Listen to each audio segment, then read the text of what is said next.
Next আমি আসছি এখান থেকে এই ট্রান্সলেশনটা। এবার এই ট্রান্সলেশনটা ঠিক আছে ইজি ছিল। আপাত দৃষ্টিতে অনেক কিছু দেখে ইজি মনে হয়। তবে কিছু ওয়ার্ডস রয়েছে যেগুলো তোমাদের হয়তো সামটাইমস প্রবলেম করতে পারে। এক্সামে তুমি লিখতে গিয়ে হয়তো তুমি হয়তো বেটার মাইন্ডে না আসতে পারে। হয়তো ধৈর্যশীল তুমি কি লিখবে, পেশেন্স লিখবে না কি লিখবে তুমি বুঝতে পারবে না, সত্যবাদী, বিনয়। ঠিক আছে? এই অনেক ধরনের কিছু কিন্তু এখানে ওয়ার্ড ছিল হয়তো অনেকের মাইন্ডে নাও আসতে পারে এক্সাম হলে এই জিনিসগুলো। তো মেন ওয়ার্ড কিন্তু অনেকেরই এখানে ছাড়া যেতে পারে। এই যে এই হতভাগ্য ব্যক্তিকে, ঠিক আছে? বিভিন্ন রকমভাবে আছে। অনেক রকমভাবে আমরা এটাকে ভাবানুবাদ করে থাকি এই জিনিসগুলোকে। তো এটা যে খুব ইজি ছিল ব্যাপারটা তা নয়।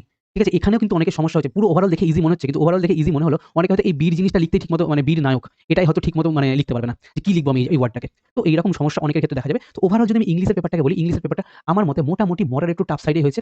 বাংলা পেপারটা মোটামুটি আমি বলব ওটা ইজি টু মডারেট সাইডে হয়েছে বাংলা পেপারটা।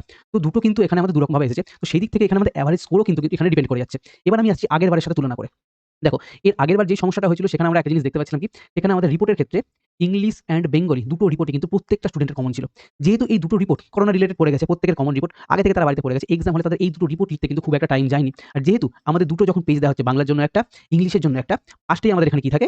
রিপোর্ট লেখার জন্য জায়গা থাকে। আর প্রথমেই যখন একটা স্টুডেন্ট এই তাদের পরিচিত টপিক তারা লিখতে শুরু করে দেয়, ডেফিনিটলি সে বেটার লিখবে, ইংলিশেও সে বেটার ওয়েতে লিখবে। তার কিন্তু একটা ইমপ্রেশন বেটার হয়ে যায় একটা এক্সামিনারের কাছে। এই সাইকোলজিগুলো কিন্তু ম্যাটার করে। তো সেই দিক থেকে এই যখন দুটো জিনিসের জন্য তুমি এখানে টাইম বাঁচাতে পারছো, তুমি অলরেডি ইমপ্রেশন একটা বেটার করে দিতে পারছো। তো রিপোর্টের দিক থেকে খুব ভালো নাম্বার এর আগেরবার পাওয়া গেছিল। বাট এবারে বাংলা রিপোর্টে ভালো নাম্বার পেলেও ইংলিশ রিপোর্টে যে খুব ভালো নাম্বার হবে সেটা কিন্তু আমাদের এখানে বলা যাচ্ছে না। ফার্স্ট পয়েন্ট এটা।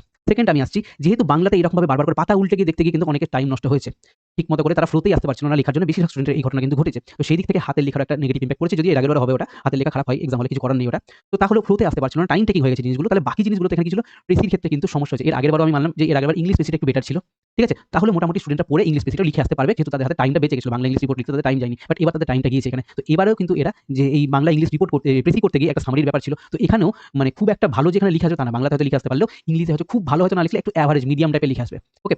এরপরে বাংলাতে হচ্ছে যে ট্রান্সলেশন প্রত্যেকের কমন ছিল। খুব মানে বেশিরভাগ ক্ষেত্রে এটা ভালো লিখে আসবে। ইনফ্যাক্ট বাংলাতেও এটা মোটামুটি একটু মডারেট একটু ভালো লিখে আসবে। খুব খারাপ কিছু করবে না এই জায়গাটাতে। মানে সরি ইংলিশের ক্ষেত্রে। ইংলিশের আমাদের এই ট্রান্সলেশনের ক্ষেত্রে। তো এই জায়গাগুলো দেখো আমি বঙ্গানুবাদ আর ট্রান্সলেশনটাকে উল্টোপাল্টা করে দিচ্ছি হয়তো। এটা একটু দেখে নেবে। অতটা মাথা ঘামাবে না এই ছোট, ছোট ওয়ার্ডগুলো নিয়ে। ঠিক আছে? তো এই জায়গাগুলোতে একটা স্টুডেন্টের সমস্যা হতে পারে। বেশিরভাগ কি দেখা যাচ্ছে এখানে বাংলাটা তারা মোটামুটি ভালো মতো লিখে আসছে। আর ইংলিশের দুটো টপিক মোটামুটি এভারেজ লিখে আসতে পারছে। কিন্তু রিপোর্টটার ক্ষেত্রে খুব একটা বেটার লিখে আসতে পারছে না। কিন্তু এর আগেরবার কি ছিল? শুধুমাত্র ইংলিশ প্রেসিটার ক্ষেত্রে প্রবলেম ছিল।